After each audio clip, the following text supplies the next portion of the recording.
భక్తులారా, మంచం మీద కూర్చుని భోజనం తినడం చిన్న తప్పు అనుకుంటున్నారా? కాని యమధర్మరాజు చెబుతున్న హెచ్చరిక విన్నాక మీ గుండె దడదడలాడుతుంది. అలాంటి వారికి ఎదురయ్యే శిక్షలు, ఆత్మకి కలిగే ఫలితాలు విన్నా మీరు కుదురుగా కూర్చోలేరు. యముని గద్దెమీద కూర్చుని యమధర్మరాజు గర్జిస్తున్నాడు. ఇది పాపం. ఈ తప్పు చేసిన వారిని నేను విడిచిపెట్టను.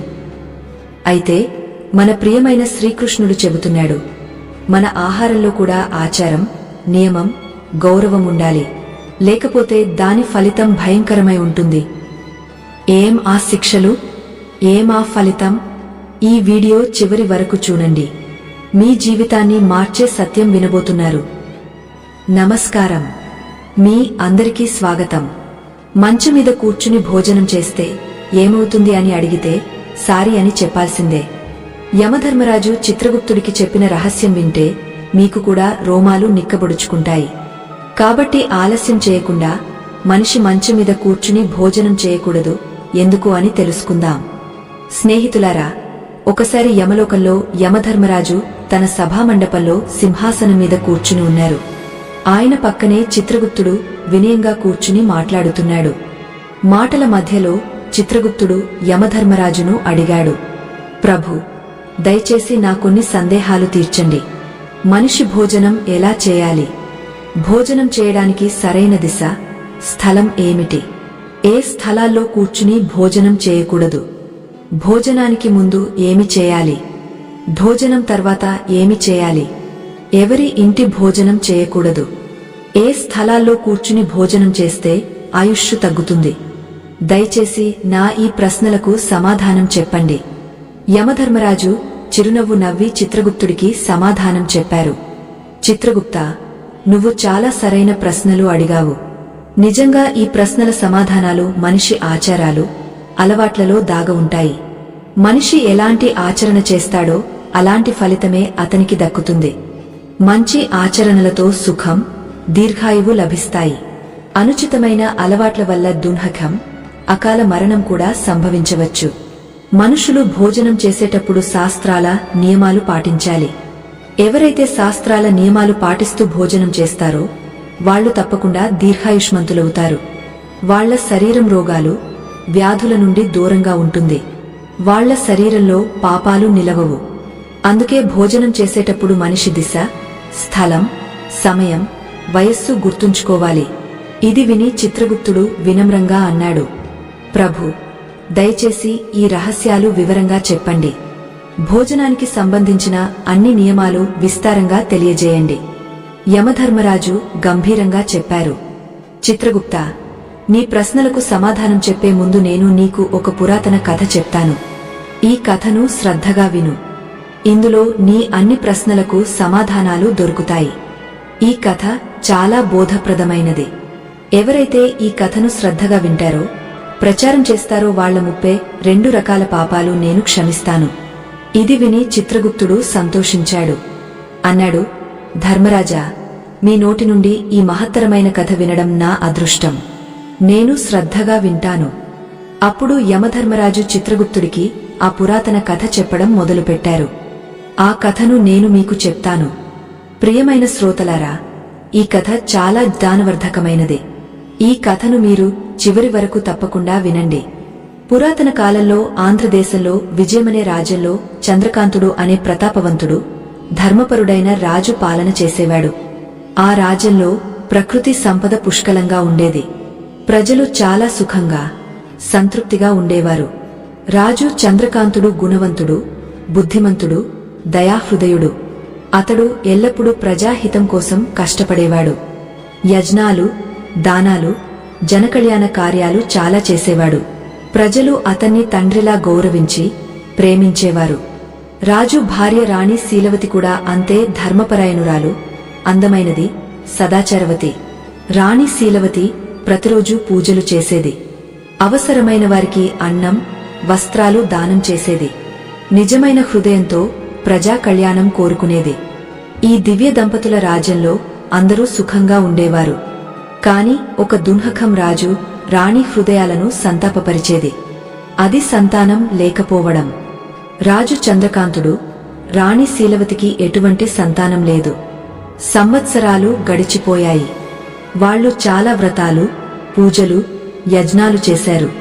దేవీ దేవతలను ప్రార్థించారు. ఋషులు, మునుల సేవ చేశారు. కాని వాళ్లకు కుమారుడు లేదా కుమార్తె లభించలేదు. ఇద్దరూ ఈ విషయంతో చాలా దుఃఖపడేవారు. రాజు తన మహల్లో చాలాసార్లు చింతిస్తూ ఆలోచించేవాడు. నేను ఏమి పాపం చేశాను అని, సంతాన సుఖం లేకుండా పోతున్నాను అని. రాజ్యంలో అన్నీ ఉన్నాయి, ప్రజలు సుఖంగా ఉన్నారు. కాని నా వంశాన్ని ముందుకు తీసుకువెళ్లే ఉత్తరాధికారి లేడు. నా పుణ్యాలలో లోపముందా, లేదా ముందు జన్మలో ఏదైనా అపరాధం ఫలితమా? రాజు చంద్రకాంతుడు రోజురోజుకు ఎక్కువ ఉదాసీనంగా ఉండేవాడు. ప్రజలకు రాజు సంతానహీనత వల్ల దుఃఖపడుతున్నాడని తెలిసి రాజ్య ప్రజలు కూడా చింతించారు. అందరూ ఈశ్వరుని ప్రార్థించారు, రాజు రాణికి త్వరగా సంతాన సుఖం కలగాలని. ఒకరోజు రాజు నిర్ణయించుకున్నాడు, ఏదైనా మహానుభావుని శరణుజొచ్చి సమస్యకు పరిష్కారం అడుగుదామని. అతనికి గుర్తుకు వచ్చింది, మహాతపస్వి ఋషి వశిష్ఠుడు సమీపంలోని అడవిలో ఆశ్రమం పెట్టి తపస్సు చేస్తున్నారని. ఋషి వశిష్ఠుడు త్రికాలజ్ఞాని, దివ్య దృష్టి గల మహాత్ముడు. ఆయన తప్పకుండా ఈ రహస్యం తెలుసుకోగలరు. రాజు నిర్ణయించుకున్నాడు, స్వయంగా ఆశ్రమానికి వెళ్లి ఋషి వశిష్ఠుడిని మార్గదర్శనం అడుగుదామని. మరుసటి రోజు ఉదయమే రాజు చంద్రకాంతుడు కొందరు సహాయకులతో తన రథం ఎక్కి అడవి వైపు బయలుదేరాడు. త్వరలోనే రాజు వశిష్ఠముని శాంతమైన ఆశ్రమానికి చేరుకున్నాడు.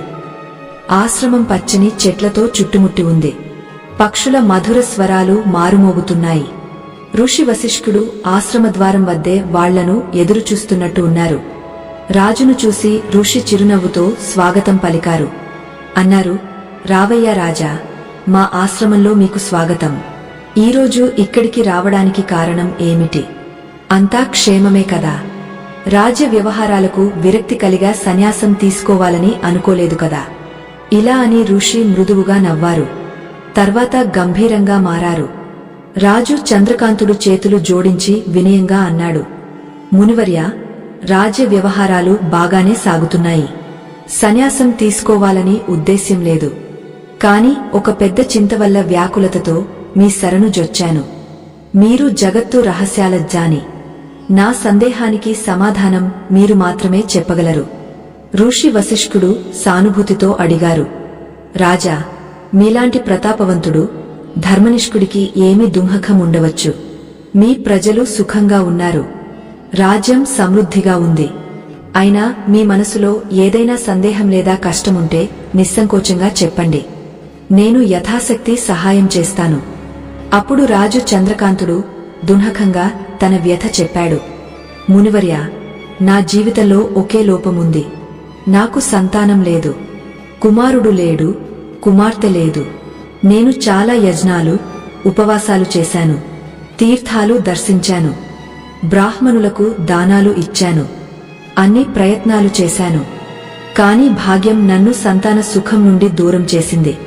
దయచేసి ఇలా జరగడానికి కారణం ఏమిటి అని చెప్పండి. నా తర్వాత రాజ్య ఉత్తరాధికారి ఎవరు? నా వంశం ఎలా ముందుకు సాగుతుంది? నా మనసు పీడను తొలగించండి. సంతాన ప్రాప్తికి ఏమీ ఉపాయం చేయాలి అని కూడా చెప్పండి. రాజు వ్యథ విని ఋషి వశిష్ఠుడు కొంతసేపు కళ్ళు మూసుకున్నారు. తన దివ్య దృష్టితో రాజు ముందు జన్మకర్మలను పరిశీలించారు. ధ్యానంలో మునిగిన ఋషి వైపు రాజు దృష్టి నిలిచింది. కొంతసేపటి తర్వాత ఋషి కళ్ళు తెరిచి అన్నారు, రాజా, నేను చెప్పేది ఓపికగా విను. మీకు సంతానం లేకపోవడానికి కారణం మీ ముందు జన్మకర్మలో దాగ ఉంది. ముందు జన్మలో అనుకోకుండా మీ చేత ఒక పాపం జరిగింది. దాని శిక్షగా ఈ జన్మలో సంతాన హీనత లభిస్తోంది. రాజు చంద్రకాంతుడు ఆశ్చర్యంగా అన్నాడు, ముందు జన్మ పాపం? దయచేసి వివరంగా చెప్పండి మునివర్య. నేను ఏమి పాపం చేశాను? వశిష్ఠుడు చెప్పారు, ముందు జన్మలో మీరు సాధారణ వేటగాడివి. అడవిలో వేట చేసి జీవనం సాగించేవారు. మూలంగా మీరు చెడు హృదయం గలవారు కాదు. కాని వేట సమయంలో కొన్నిసార్లు అధర్మం జరిగేది. ఒకరోజు మీరు అడవిలో ఒక జింకను వెంబడిస్తూ చాలా దూరం వెళ్లారు. అక్కడ పచ్చని ప్రదేశంలో ఒక ఆవు తన దూడకు పాలు పట్టిస్తోంది. దురదృష్టవశాత్తు అది మీకు కనిపించలేదు. మీకు జింక పొదల వెనుక ఉందేమో అనిపించి అటువైపు బాణం విసిరారు. ఆ బాణం నేరుగా ఆవుకు తగిలింది. బాధపడిన ఆవు తీవ్రంగా గాయపడి నేలకు కూలిపోయింది. దాని దూడ భయంతో వణుకుతోంది. మీ లోపం తెలిసి మీరు చాలా పశ్చాత్తాపపడ్డారు. వెంటనే ఆవు దగ్గరకు పరిగెత్తి వచ్చారు. తక్షణమే చికిత్స చేయడానికి ప్రయత్నించారు. కాని కొంతసేపటికి ఆవు తడపడి ప్రాణాలు విడిచింది. రాజా, ఆవును అకారణంగా కష్టపరచడం వల్లే మీకు ఈ జన్మలో సంతాన సుఖం లభించలేదు. ఆవు పరమ పవిత్రమైన ప్రాణి, గోమాత అని పిలుస్తాం. దాని బాధకు పాపం చాలా పెద్దది. అది అనుకోకుండా జరిగిన ముందు జన్మలో మీ చేత ఈ పాపం జరిగింది. అందుకే ఈ జన్మలో సంతాన హీనత శాపంగా లభించింది. ముందు జన్మ రహస్యం విని రాజు చంద్రకాంతుడి కళ్లలో నీళ్లు తిరిగాయి. దున్హకంగా అన్నాడు, మునివర్య, ముందు జన్మలో నేను అలాంటి అనర్థం చేశానని పశ్చాత్తాపం కలుగుతోంది. అజ్ఞానంతో గోహత్య పాపం చేశాను. ఇప్పుడు ఈ పాపం నుండి విముక్తి మార్గం ఏమిటి చెప్పండి. ఏదైనా ప్రాయశ్చిత్తముందా నేను చేయగలిగేది? దయచేసి ఈ పాపం నుండి బయటపడే ఉపాయం చెప్పండి. ఋషి వశిష్ఠుడు మృదువుగా అన్నారు, రాజా, ప్రతి పాపానికి ప్రాయశ్చిత్తంతో ముక్తి సాధ్యమే. మనిషి హృదయపూర్వకంగా ప్రాయశ్చిత్తం చేయాలనుకుంటే మీ విషయంలో కూడా ఉపాయముంది. గోహత్య లేదా గోకు కష్టమిచ్చిన ప్రాయశ్చిత్తంగా మీరు గోసేవ చేయాలి. పూర్తి నిష్ఠతో ఆవుల సేవ చేయండి. ఆకలితో ఉన్న ఆవులకు మేత, నీరు పెట్టండి. గోశాలలు నిర్మించండి. అనారోగ్యంతో ఉన్న ఆవులకు చికిత్స చేయించండి. గోమాతల పట్ల ప్రేమ, భక్తి కలిగి ఉండండి. గోసేవ కన్నా గొప్ప పుణ్యం లేదు. ఇందువల్లే మీ ముందు జన్మ పాపం నశిస్తుంది. రాజు చంద్రకాంతుడు ఋషి పాదాలు పట్టుకుని కృతజ్ఞతతో అన్నాడు, మునివర్య, మీరు నా కళ్ళు తెరిచారు. నేను తప్పకుండా మీరు చెప్పిన మార్గం పాటిస్తాను. గోమాత సేవ చేసి నా పాపాలు కడిగేస్తాను. ఋషి వశిష్ఠుడు ఆశీర్వదిస్తూ రాజును సాగనంపారు. రాజు చంద్రకాంతుడు ఆశ్రమం నుండి తిరిగి వచ్చి పూర్తి నిష్ఠతో గోసేవలో మునిగిపోయాడు. రాజ్యమంతా గోశాలలు నిర్మించాడు. స్వయంగా ప్రతిరోజు ఆవుల సంరక్షణ, పూజ చేసేవాడు. రాణి శీలవతి కూడా గోమాతల సేవలో సమానంగా పాల్గొనేది. వాళ్లకు పూర్తి విశ్వాసముంది, గోసేవతో తమ జీవితంలో చీకటి తొలగుతుందని. చాలా నెలలు నిరంతర శ్రద్ధతో గోసేవ చేసిన తర్వాత భగవంతుడు వాళ్ల ప్రార్థనలు విన్నాడు. రాణి శీలవతి చివరికి ఒక అందమైన కుమారునికి జన్మనిచ్చింది. సంవత్సరాల తర్వాత సంతాన సుఖం పొంది రాజు రాణి సంతోషానికి అంతులేదు. మొత్తం రాజ్యంలో ఆనందోత్సవాలు జరిగాయి. ఆ శుభ సందర్భంలో ప్రజలు కూడా హర్షధ్వానాలతో పండగ చేసుకున్నారు. కాలం గడిచిపోతోంది. రాజకుమారుడు ఆరోగ్యవంతుడిగా పెరుగుతున్నాడు. రాజు రాణి అతన్ని ఎంతో లాలనతో పెంచారు. సంవత్సరాల తర్వాత సంతానం వచ్చినందున అతని ప్రతి కోరిక తీర్చేవారు. మాతాపితలను సంతోషపరచడానికి మహలు సేవకులు కూడా రాజకుమారునికి లాలించేవారు. ఎప్పుడూ కహిన అనుశాసనం పాటించేవారు కాదు. అత్యధిక లాలన వల్ల రాజకుమారుడు అనుశాసన హీనుడిగా మారాడు. అయినా అతడు హృదయంలో చెడు వ్యక్తి కాదు. బాల్యం నుండే అతనికి మనసు వచ్చినట్టు చేసే స్వేచ్ఛ లభించింది. అతడు ఉదయం ఆలస్యంగా లేచేవాడు. స్నానం చేయకుండానే వంటగది నుండి ఉదయ భోజనం అడిగేవాడు. భోజన గదికి వెళ్లడం ఇష్టం లేదు. బడ్డీ మీదే భోజనం చేసే జిద్దు చేసేవాడు. మహలు దాసులు బంగారు తట్టలో వివిధ రకాల పదార్థాలు సిద్ధం చేసి రాజకుమారుడి నిద్రగదికి తీసుకువచ్చేవారు. రాజు లేదా రాణి అతన్ని మందలించేవారు కాదు. సేవకులు కూడా అతని ప్రతి కోరిక తీర్చేవారు. రాజగురువు సహా కొందరు పెద్దలు ఒక్కోసారి సమయానికి స్నానం చేసి సరైన స్థలంలో కూర్చుని భోజనం చేయమని సలహా ఇచ్చేవారు. కాని మాతాపితలు ప్రేమతో అతని తప్పులను పట్టించుకోలేదు. రాణి శీలవతి కూడా కొడుకు ప్రతి కోరిక తీర్చేది. అతని బాల్యం సంతోషంగా గడచాలని కోరుకునేది. ఇలా రాజకుమారుడు యువకుడిగా మారాడు. కన్ను మూసి తెరిచేసరికి అతడు 16 సంవత్సరాలు నిండాడు. రాజు చంద్రకాంతుడు మనసులో అతన్ని తన ఉత్తరాధికారిగా భావించడం మొదలుపెట్టాడు. కాని విధికి మరోటి కావాలి. 16 సంవత్సరాల వయస్సులో రాజకుమారుడు అకస్మాత్తుగా తీవ్ర రోగంతో బాధపడ్డాడు. రాజవైద్యులు చికిత్సలో ఏమీ తక్కువ చేయలేదు. దూర దూరాల నుండి వైద్యులను పిలిచారు. యజ్ఞాలు, ప్రార్థనలు చేశారు. కాని ఏమీ పని చేయలేదు. కొన్ని రోజుల్లోనే దురదృష్టవశాత్తు ఆ యువ రాజకుమారుడు ప్రాణాలు విడిచాడు. ఈ ఆకస్మిక దుర్ఘటనతో రాజు రాణి మీద దున్హఖాల పర్వతం కూలింది. మొత్తం రాజ్యంలో శోకం నెలకొంది. ఈ సంఘటన తర్వాత రాజు చంద్రకాంతుడు రాజ్యాన్ని వదులుకోవాలని నిర్ణయించాడు. తన భ్రాతృపుత్రునికి రాజ్యం అప్పగించాడు. రాణి శీలవతితో కలిసి అడవిలో ఋషి వశిష్ఠుడి ఆశ్రమానికి చేరుకున్నాడు. ఋషి వశిష్ఠుడు రాజు రాణిని చాలా శోకాకులంగా చూసి స్నేహపూర్వకంగా కారణం అడిగారు. రాజా, మీరు ఇంత వ్యథతో ఎందుకు ఉన్నారు? రాజు చంద్రకాంతుడు ఏడుస్తూ తన కుమారుడి అకాల మరణ కథ ఋషికి చెప్పాడు. అప్పుడు ఋషి వశిష్ఠుడు ధ్యానం చేసి తన దివ్య దృష్టితో కారణం తెలుసుకుని అన్నారు. రాజా, మీ కుమారుడి ఆయుష్ తగ్గడానికి కారణం అతని స్వంత ఆచరణలో ఉంది. మీ ముందు జన్మ పుణ్యఫలంతో మీకు కుమారుడు లభించాడు. కాని మీ కుమారుడు బాల్యం నుండే కొన్ని అనుచిత అలవాట్లు అలవరుచుకున్నాడు. దాని ఫలితంగా అతడు అల్పాయుష్షుతో మరణించాడు. మీ కుమారుడు ప్రతిరోజూ స్నానం చేయకుండా భోజనం చేసేవాడు. చాలాసార్లు బడ్డీ మీద కూర్చునే భోజనం చేసేవాడు. ఎవరైతే స్నానం చేయకుండా భోజనం చేస్తారో వాళ్ల ఆయుష్షు తగ్గిపోతుంది. ఎవరైతే బడ్డీ మీద కూర్చుని భోజనం చేస్తారో వాళ్ల శరీరంలో వివిధ రోగాలు పుడతాయి. అతని జీవితం అసమయంలో ముగుస్తుంది. చాలా ఔషధాలు, ప్రయత్నాలు చేసినా మీ కుమారుడిని కాపాడలేకపోయారు. ఎందుకంటే అతని శరీరం అపవిత్ర అలవాట్ల బారిన పడింది. ఋషి మాటలు రాజు రాణి కళ్ళు తెరిచాయి. వాళ్లకు తమ లోపం గురించి గాయమైన పశ్చాత్తాపం కలిగింది. సంసార మోహాన్ని వదులుకోవాలని నిర్ణయించుకున్నారు. రాజు చంద్రకాంతుడు అక్కడే ఆశ్రమంలో ఉండి మిగిలిన జీవితాన్ని తపస్సు, భగవత్ చింతనలో గడిపాడు. రాణి శీలవతి కూడా రాజస జీవితాన్ని వదిలి భర్తతో సాదా జీవనం స్వీకరించింది. ఇలా రాజు రాణి దుంహకం నుండి బయటపడి ధర్మ మార్గంలో శాంతి పొందారు. కథ చెప్పి ముగించి యమధర్మరాజు చిత్రగుప్తుడి వైపు చూసి అన్నారు. చూసావా చిత్రగుప్తా, మనిషి అలవాట్లు అతని జీవితాన్ని ఎలా సవరిస్తాయి లేదా చెడగొడతాయి.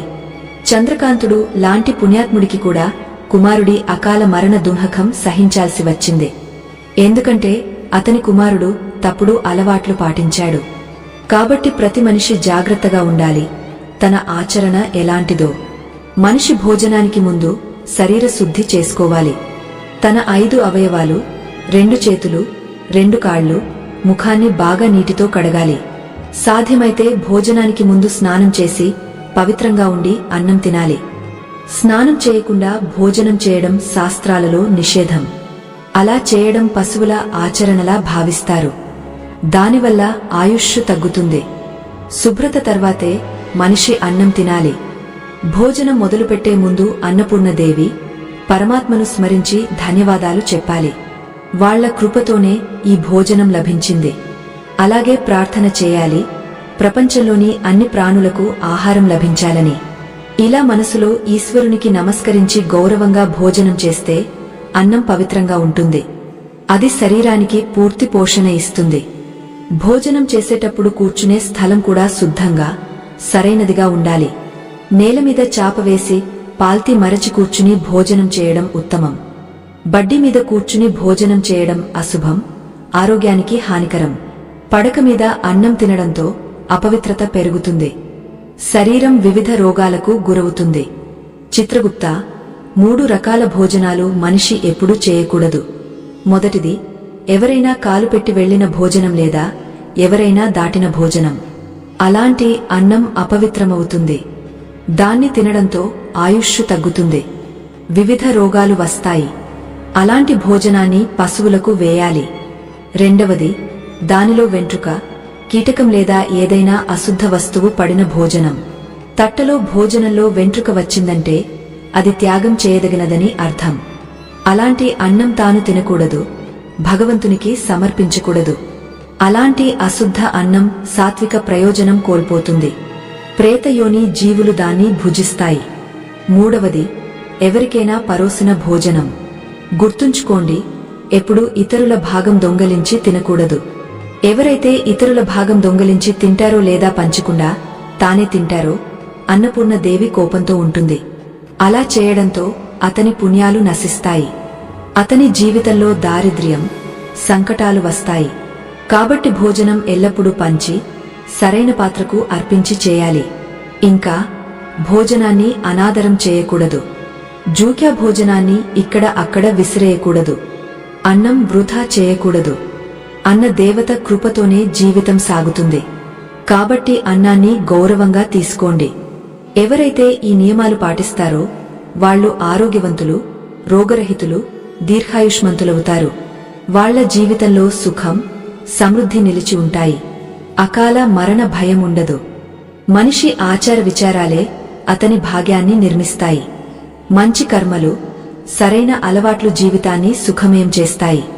తప్పుడు అలవాట్లు జీవితాన్ని దుఃఖమయం, సంక్షిప్తం చేస్తాయి. కాబట్టి ప్రతి వ్యక్తి తన రోజువారీ వ్యవహారాలలో పవిత్రత, మర్యాద పాటించాలి. ఇలా యమధర్మరాజు చిత్రగుప్తుడికి మనిషి ఆచారాలు, మంచి చెడు అలవాట్ల గురించి ముఖ్యమైన జ్ఞానం ఇచ్చారు. ఈ కథ నుండి మనం నేర్చుకునేది బడ్డి మీద కూర్చుని భోజనం చేయడం, శుభ్రత లేకుండా అన్నం తినడం ఎందుకు వద్దు అని. మనం ఎల్లప్పుడూ శాస్త్రోక్త మర్యాదలు పాటిస్తూ పవిత్ర ఆచరణలు అలవరుచుకోవాలి. తద్వారా మన జీవితంలో సుఖం, ఆరోగ్యం, శాంతి నిలిచి ఉంటాయి. ఇలా యమధర్మరాజు చిత్రగుప్తుడికి అత్యంత ముఖ్యమైన జ్ఞానం ఇచ్చారు. ఈ కథ మీకు నచ్చిందని ఆశిస్తున్నాను. మీకు కథ ఎలా అనిపించింది వ్యాఖ్యలలో తప్పకుండా చెప్పండి. సమాచారం బాగుందనిపిస్తే వీడియోను ఇష్టపడండి. వ్యాఖ్యలలో జయ శ్రీకృష్ణ, జయ ధర్మరాజు తప్పకుండా రాయండి. అలాగే ఛానల్ను సబ్స్క్రైబ్ చేయండి. మీ అందరికీ ధన్యవాదాలు. ఇలాంటి కథలు మీకు నచ్చితే మా ఛానల్ను తప్పకుండా సబ్స్క్రైబ్ చేయండి.